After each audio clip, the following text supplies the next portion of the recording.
Il y aurait de l'inimitié entre Karim Benzema et Kylian Mbappé. On va voir tout ça dans cette vidéo. Salut à tous les gars, c'est Asvial. Aujourd'hui, on se retrouve pour une nouvelle vidéo où on va parler de ce sujet. Le sujet principal de cette vidéo, ça va être Karim Benzema. Inimitié avec Mbappé, furieux, en colère, clash, déteste, voilà, mettez le mot que vous voulez. En tout cas, d'après l'équipe, il y a un réel problème désormais entre Benzema et Kylian Mbappé. Il y a voilà, des relations qui ne sont pas zobo-fixes, on va dire. Donc on va en discuter tranquillement, on va essayer peut-être... Déjà, on va discuter de la véracité de tout ça. Comme d'habitude, vous connaissez, on va essayer de tempérer. On va aussi discuter du pourquoi du comment, de pourquoi d'un coup les relations Benzema-Mbappé auraient pu se détériorer, parce que on se rappelle quand même à l'époque, notamment quand Benzema a fait son retour en équipe de France, globalement ça se passait plutôt bien avec Kylian Mbappé. En tout cas, c'était l'image que ça nous renvoyait. Donc on va discuter de tout ça, on va discuter aussi d'autres actus autour de Mbappé, du Real Madrid. Voilà, comme d'habitude, on a quelques trucs, il y a pas mal de trucs dans la vidéo. Donc comme d'hab, si on a le temps, on va faire tout. Vous commencez à connaître, je pense. Avant que la vidéo commence, n'hésitez pas à liker, commenter, partager et vous abonner. Voilà, pour la fin de l'année, on s'est fixé le petit objectif des 7000, voilà, donc n'hésitez pas, si vous regardez les vidéos et que vous n'êtes pas abonné, n'hésitez pas, voilà, sautez le pas, comme ça on va pouvoir très rapidement attaquer les 7000, et peut-être même que du coup, si ça grimpe vite, peut-être même qu'on aura le temps d'aller chercher, je sais pas, les 7100, les 7200, les 7500, peut-être même les 8000, on ne sait pas, peut-être que là je m'enflamme un peu, mais bref, vous avez compris l'idée. Donc maintenant que tout ça est dit, comme d'habitude, je remercie bien évidemment tous ceux qui mettent le petit like, etc. Vous êtes les boss.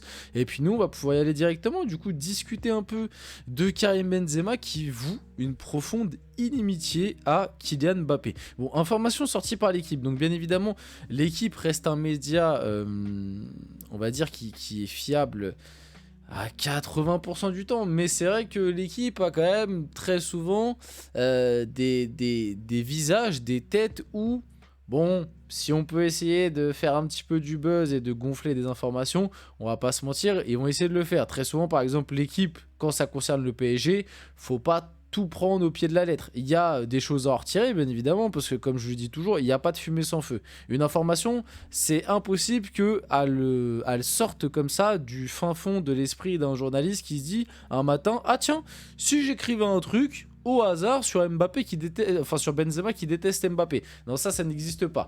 Par contre, ça peut exister que des fois, on gonfle un peu des échos, des informations qu'on a eues, ou des fois, par exemple, imaginons là sur...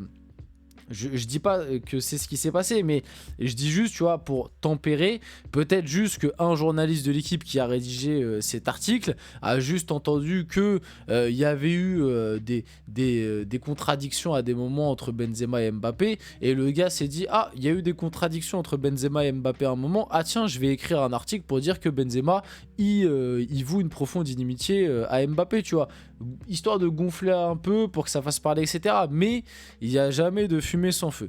Donc si c'est sorti, peut-être que l'équipe, on connaît, c'est un peu gonflé l'info pour faire un peu de buzz, etc. Parce que ça concerne Benzema, ça concerne Mbappé, deux anciens Français, etc. Peut-être que l'info est 100% vraie, hein, peut-être que c'est bien réel. On va prendre des pincettes, nous, dans la vidéo. Mais en tout cas, il y a quand même un petit quelque chose qui a démarré tout ça. Moi, la seule chose que je peux dire, c'est pas des infos.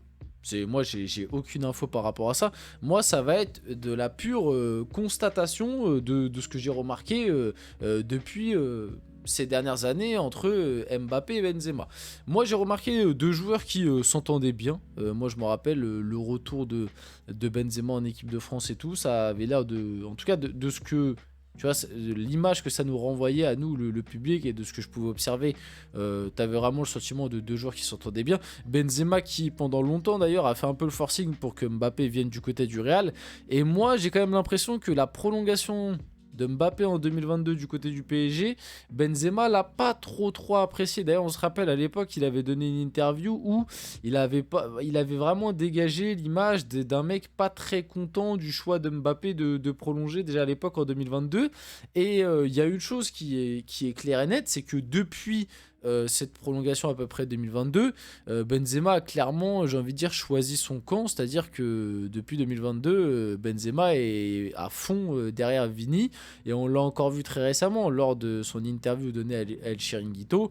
Il a encensé Vini, mais en même temps, est-ce qu'on doit lui donner tort par rapport à ça? Je ne pense pas. Vini mérite d'être encensé et je trouve que Benzema était plutôt juste dans ses dires.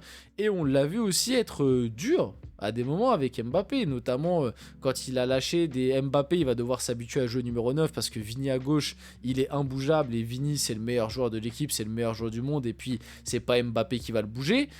Bon bah voilà, quand t'es Mbappé et que t'as un mec qui te dit ça, qui en plus de base était ton ami, ton collègue en sélection, bon, tu peux un peu mal le prendre, ou en tout cas ça peut faire mal, ça te ramène un peu à la réalité. Et tout ce que je veux dire, c'est que Benzema, ces derniers temps, il n'a pas eu sa langue dans sa poche en ce qui concerne Kylian Mbappé. C'est-à-dire que quand il y a eu des choses négatives, il les a dit et il n'a pas eu peur de les dire, il n'a pas pris de pincettes et il a mis les pieds dans le plat. Alors après, ça peut être une qualité, hein, c'est pas forcément, et ça veut pas forcément dire qu'il voue une profonde inimitié à Mbappé, ça veut peut-être juste dire que il lui parle français tout simplement et qu'il lui dit ce qui va pas et ce qui va.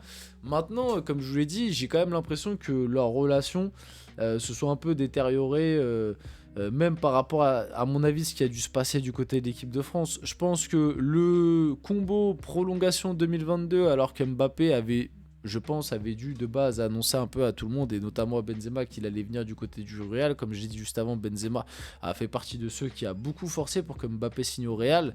Je pense que le côté prolongation 2022, plus ce qui s'est passé à la Coupe du Monde 2022 avec l'équipe de France, le fait que Benzema ait été un peu largué comme ça, que peut-être Mbappé prenne pas forcément de position, etc.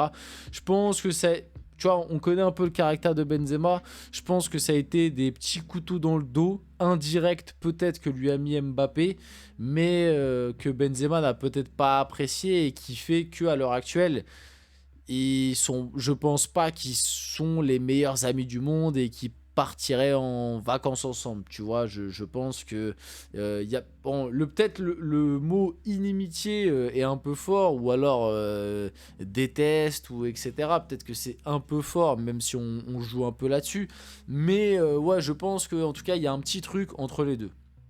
Et encore une fois, comme je l'ai dit, c'est pas une info, c'est juste moi par rapport à ce que je peux constater à l'évolution de la relation et des déclarations des deux ces derniers temps, l'un sur l'autre, enfin plus de Benzema sur Mbappé.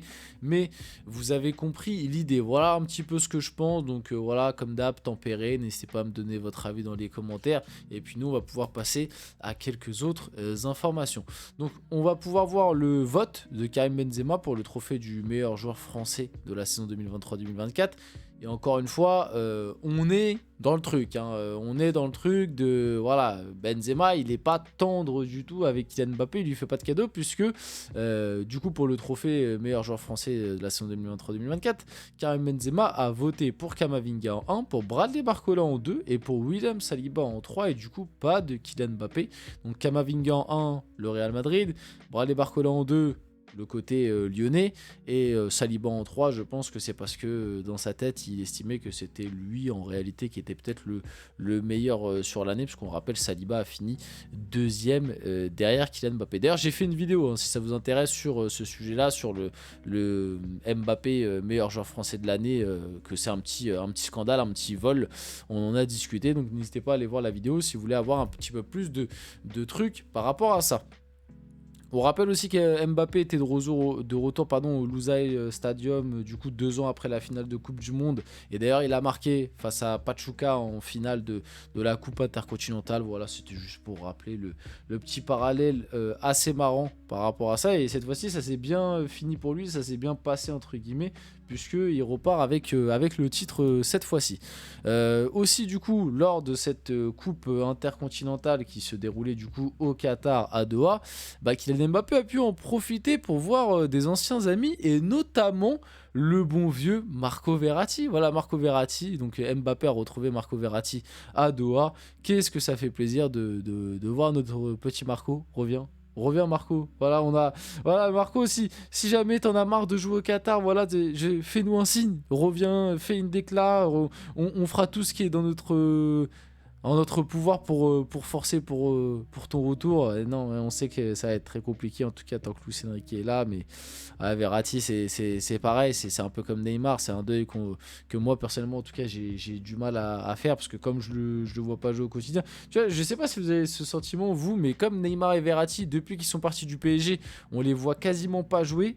Parce que voilà, Neymar blessé, et puis je regarde pas l'Arabie Saoudite, et puis Verratti, je regarde pas le Qatar. En fait, j'ai juste l'impression qu'ils sont toujours au PSG, mais qu'ils sont blessés. Je sais pas si vous avez ce même ressenti, mais moi, ça me fait ça des fois. Donc voilà, j'ai pas fait le deuil. J'attends toujours leur retour, et ça me fait mal.